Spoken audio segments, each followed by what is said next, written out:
Hi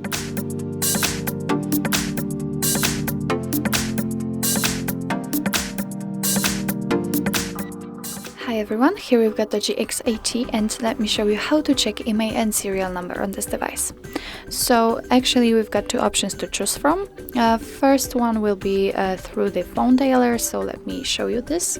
Let's open the dialer and let's type *#06#.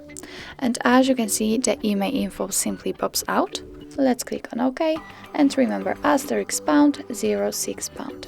Let's get it back and let's check it the other way.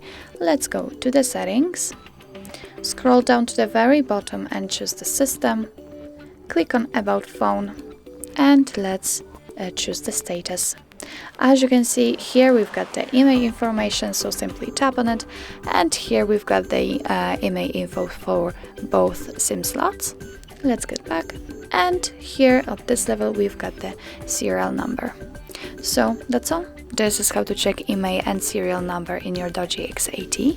Thank you so much for watching. I hope that this video was helpful, and if it was, please hit the subscribe button and leave the thumbs up.